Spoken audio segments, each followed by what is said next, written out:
What's up, everyone? We are here with the short results of the day one testing. There's still a lot more testing I want to do. I wasn't really able to get as many tests as I was hoping.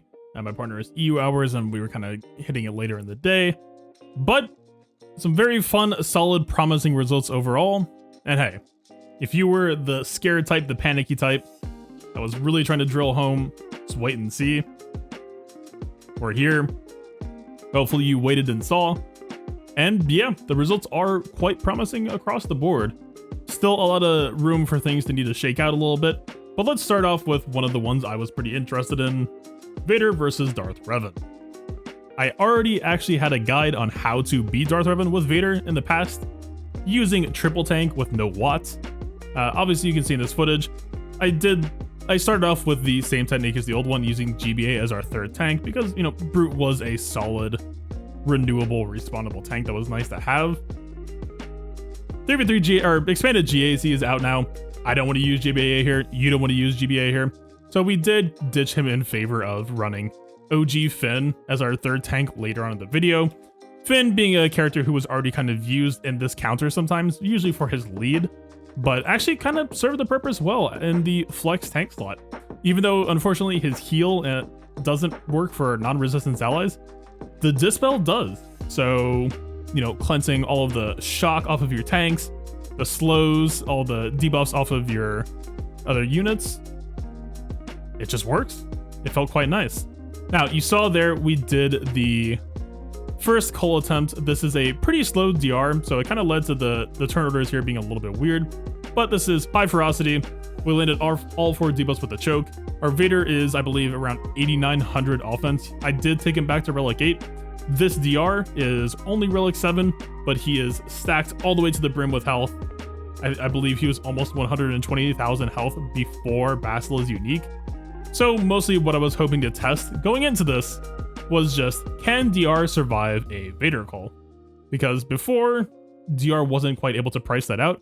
But if he stacked enough health, if he stacked enough defense, the question was, could he survive?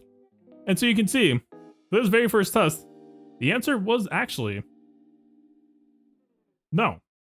Now, don't take that too, I guess, literally. In future tests that I'll show you, he actually did survive. But the thing that I was not expecting, I don't think anyone was expecting here, but Vader Basic got a relatively small buff. But Vader also got a ton of free crit chance, which now means that Vader is able to feed in a lot more offense into his mods. And you can see. It went by real fast. But, you know, Marauder does have a lot of boosted defense here, so don't necessarily let him not getting chunked hard dissuade you here. That's a 135,000 damage basic. We'll go through Marauder again real quick. Marauder takes way less. And then Malik. This is a Relic 7 Malik. This is triple health set for protection primary Malik. I don't think in this case we got all three drains out of him. In future fights, we even did. This is insane amounts of damage. The Cole got hit hard by the nerf. It was actually harder than I thought from what CG's wording sounded like. It got hit way harder than that. The basic is picking up so much slack here. I mean, so look at this, right? This Basel is so hurt. I'm just gonna throw a choke on this Sith Empire Trooper. We could have done it in Merciless Massacre, but look at this. We've done so much damage. We don't even care if Vader gets feared here. Even though Malik has so much tenacity, there's actually decent odds that Vader wouldn't. But in this case, he does. And look, we've got 5 damage over time on a BSF who is like 10%-ish health. She's done. She's out. We didn't even have, we're just bypassing parts of this fight that you used to have to know how to play. Now, I do think that this fight isn't necessarily going to follow the same flow it ever did. I think now more than ever, this fight is very much just about knowing how to roll with the punches. And, you know, a lot of the time in this fight, you're not actually focused on Vader.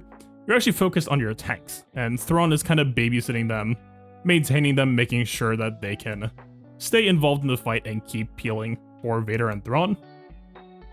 But yeah, it's this is not how this fight usually went. This fight was usually you had DR dead, and then you had Vader stall to second Merciless Massacre. And then you picked off Bastila and Marauder, and then it was you versus Malik. Now, you know, because we're doing testing, I was taking some irresponsible calls, like in this case. Usually you just wait for Merciless Massacre. In this case, again, we're trying to get a feel for the new kill, so we're just kind of trying various calls off. Marauder, again, being very, very defensive right now with all these extra buffs on the field. He does survive that call. I kind of wanted to try it on the Malik there just because that's a cold that you end up taking a decent amount of time in 3v3. But yeah,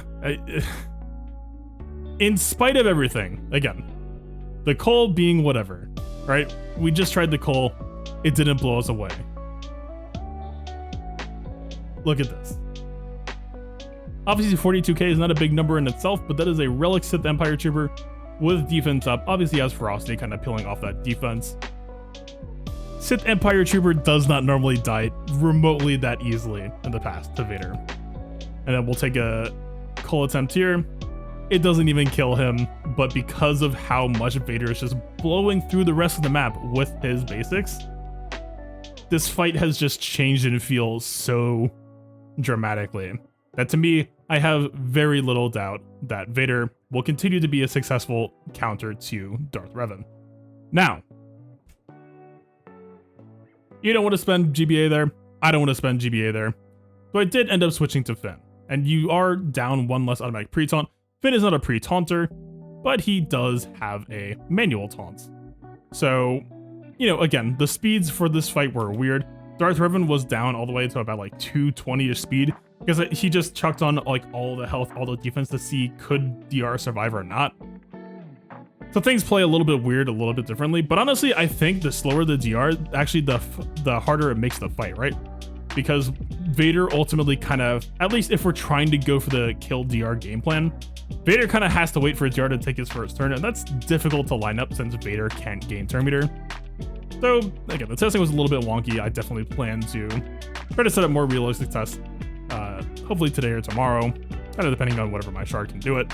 But yeah, I mean, I think this is the one fail that I happened to skip to here. You can see things looking pretty ugly here. But this was one of the cases where we just kind of tried to play with fire a little bit too much. But yeah, overall, a little bit of banner bleed trying to run Finn here instead of GBA in various results. But also, it was capable of bringing home some pretty solid feeling wins, right? I don't know why L3 was kind of dying on average. It's possible she might have been on some incorrect modding. Of course, she needs to be on as much protection spam as possible to eat those Malik drains. She was getting rocked, and I think, now that I'm thinking about it, she might have been on some hell stack. We'll see in testing in the next couple days, but look at this, right? At least hopefully I pop the taunt here. But in this case, even if I don't, you can see this turn that Finn takes will clench Short Trooper, Finn will taunt. And unfortunately, it's a 3-turn cooldown, so once Finn taunts here and loses it, he's kind of done. But the one very nice thing here is he has a secondary role. So assuming we can get Darth Revan out, Finn has that the third ability, right? The second special. It's a stun. And stuns work the moment that Darth Revan is dead.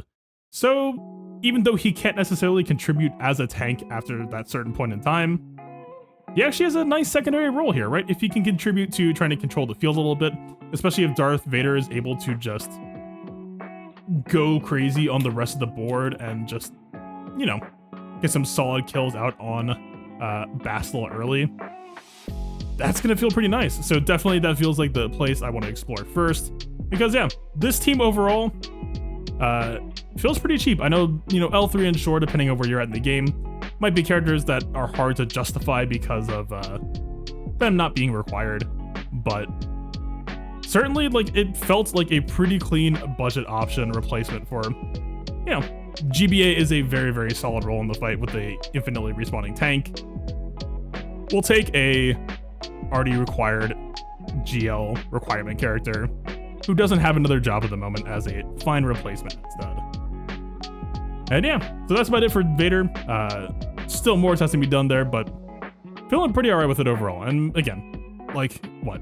Watch. If I swap to Vader here, this test is kind of bogus, right? Or at least you can tell I'm not really tryharding.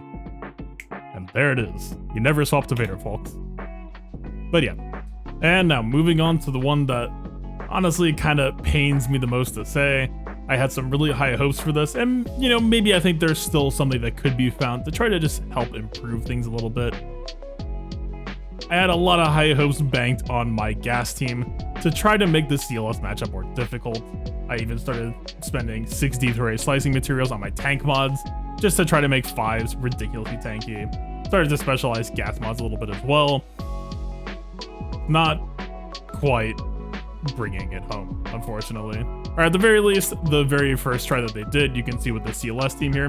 Pretty nice CLS team. He's got a Relic 8 CLS, Han, Chewie. It won. First try. Unfortunately, I wasn't able to get testing footage, so I can't necessarily show that to you now. I don't know if he recorded it. I'll be running this a few more times. Just, it feels like there is some opportunity there. It's just a question of, we just got to find the angle.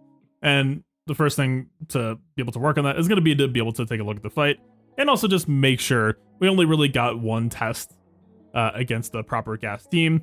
So, you know, maybe have him run it a few more times for consistency's sake, or we just start to try more extreme strategic modding options, let's call it.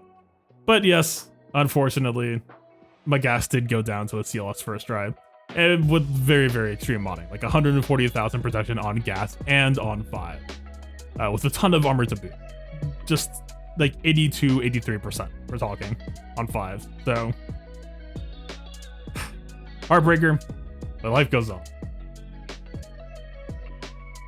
Speaking of wait and see, we also did get a chance to run, not against what I would consider to be the most, you know, modern competitive gas teams, but we did get a opportunity to run a couple of JKR, JKL tests against kind of what I would call your classic double tank SLK team, right? This is a complete middle of the road SLK. We're not talking a tanky Sith Trooper at all. It's just JKR, JKL, SLK, like you've always ever seen it in the past, right? So just wanted to see. I saw a couple of comments before I went live about some people saying like maybe you just try focusing down Hux. So I went and gave that a shot immediately. And, you know, without really knowing what I was doing necessarily, like how you were supposed to play it or not play it, I just heard like try killing Hux early. You see, we gave them the early AoE. Olben came in with a solid ability block. And yeah, everything just kind of folded into place really, really nicely here. I'll kick up the speed a little bit just so we can show that the fight kind of plays out pretty nicely. But JKL's true damage is just so much added damage for him here. This is the main spot that I would really say could be interesting for the fight. Maybe we'll play differently. Is, of course, we see that the red was not tanky. And I think in a lot of spots, the red probably survives that hit now. And yeah, that could be the spot where fights start to get chaotic. Maybe there's a lot of maybes, right? Maybe Jedi Revan's damage could start to matter more. Like, you know, maybe you need to offense mod JKR just to try to make sure you finish him off. It kind of depends. So this is something I would like to start posting my SLK team and have other people try as well. I was able to get my Sith Trooper up to about 195,000 combined health and protection at Relic 7. If I push that to Relic 8, we're talking over 200,000. And if Olben hits a Terminator reduction, we're talking over 220,000. He is definitely going to survive. That could definitely start to throw a wrench into things. We just kind of need to see where things land, right? But the rest of the fight plays out not the cleanest on banners, but again, I didn't really go in with like a rigid game plan. I just figured I would try what I heard of kill Hux early and then go for red. Not necessarily how you usually play that fight, but in this case, hey, right? Look at this.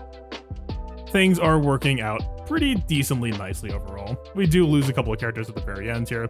He does manage to get into ult before we kill him. We do lose ult Ben for it. And then the fight just kind of finishes. And also, I think there's probably a spot here where I probably could have gotten a repulse on him sooner. Repulse is a very nice damage move now. It does roughly 3 basics worth of damage is the way that you can think of it. And so yeah, I think we could have gone through the fight with Olben still left alive was paying attention to that instead of just... Right, the main way I would look at this is you don't want to use it when he has advantage on, because it doesn't have a dispel component like Luke Basic does. It's not guaranteed to crit here, but I'm sure, yeah, like something around this spot in the fight, or maybe we could have stalled like one more turn.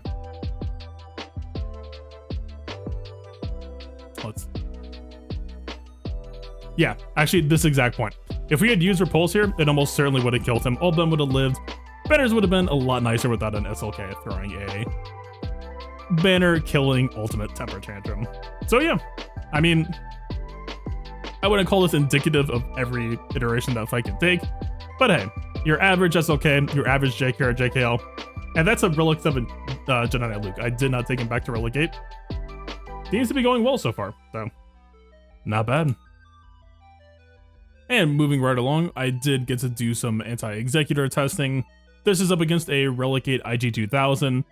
That team's weakness is still very much the same. As long as Distance Terminator overflows Hound's Tooth, you just pick up IG-2000 for free, and I still found that this fight wins just fine. Now, that's fine and dandy, right? We can see Biggs barely lived. We just healed him. Things get through. We have no breach. We just go for Razor Crest. It's fine. The problem begins the moment that you add Xanadu Blood into the opening team. Obviously, Xanadu Blood in the opening before was, you know, pretty nice, right? You get the AoE Retribution if you have him as your first reinforcement. And it's crazy good contract progress. At risk of, you know, your team is less safe if you run like an IG-2000 or a Slave 1 opener. Xanadu Blood now that the Executor can guaranteed call him to Mass Assist, the fact that it's the safest team, but safest doesn't necessarily mean worst in terms of momentum anymore. It's very, very strong. I tried Ribbles and Malevolence, and neither felt like they were getting anywhere. Malevolence felt like a close call, but if I'll just skip to one of the fights for the test, maybe. You run into these issues. Oh, that's a little bit too early. You run into this issue where normally in this fight, you would get ult off first, because it usually happened around the first reinforcement with Spy. You actually kind of stayed a little bit ahead of pace of them, which you wouldn't really think, right? Malevolence tends to be a little bit of a slower fleet, unless you're just melting everything with Buzz Droids. But because of, you know, Slave 1 would come out first, and then you would have Spy reinforcement here. You could mark Slave 1 plus another ship, like in this case, Xanadu Blood, and you could usually pick up a couple of ships. I think we might have gotten a dodge and a couple of lacks of the crits there. And you can see, like, in this specific battle, Xanadu Blood lived. Now, I don't think that's necessarily due to any potential nerfs, because Xanadu Blood is not a tank. The out-of-turn attacks are only nerfed against, like, Hound's Tooth for this specific battle. But that wasn't the problem. The problem you can see is what you see right now, which is because they hit you with the Mass Assist now, they get so much earlier progress on the contract, the one that results with you getting permanent locked, target lock, and breach. And that also propels them into getting Death Star ult way before you. And yeah, that just puts you so far behind on everything else. It just makes this fight, I don't think this fight can work anymore. Maybe against lower star Executor, but you can see, yeah, we lost our ship, and our remaining fleet is getting pretty finely diced and melted. Now, I haven't tried nuking Slave 1 first here. He is critically immune, but I don't know, maybe it could be worth testing. You know, Spy's ship can brute force through some pretty hefty ships when you kind of put it up to the challenge. But yeah, overall, even in mirrors, unfortunately, Executor seems like a quite difficult fight now. Now, so you saw, just kind of as a proof of concept, you can't really do Xanadu Blood reinforcement because it does the Mass Assist immediately, and we did nerf our Executor speed to go after theirs, guaranteed. You just lose a ship immediately, right? So there's that for starters. But let's say we're doing Xanadu Blood on the opener. The one issue with my capital ship right now is I'm a little bit low on prestige.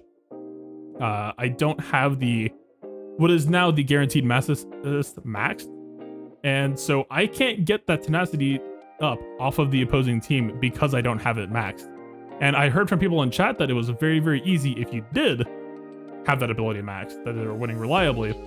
But in my case, I could not win this fight because we were so far behind on contract. We were so far, our Razor Crest could not cleanse itself, whereas theirs could, you can see.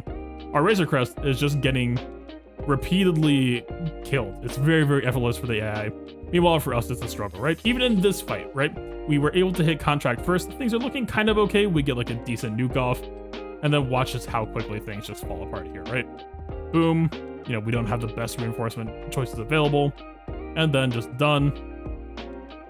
We get a decent hit off, maybe even 2 decent hits off. It looked like things might be salvageable, but they beat us to Death Star because of the difference in just how far ahead they are on things, and then we're just reduced to atoms. And yeah, I was not able to win the Executor mirror while being slower and while not having that mass assist maxed. Obviously it's just a matter of time until we get enough prestige. Just keep farming it, but just be aware if you might be in the same spot that I am. I started dumping my prestige onto basic because for old Executor, the mass assist just didn't really seem worth maxing, but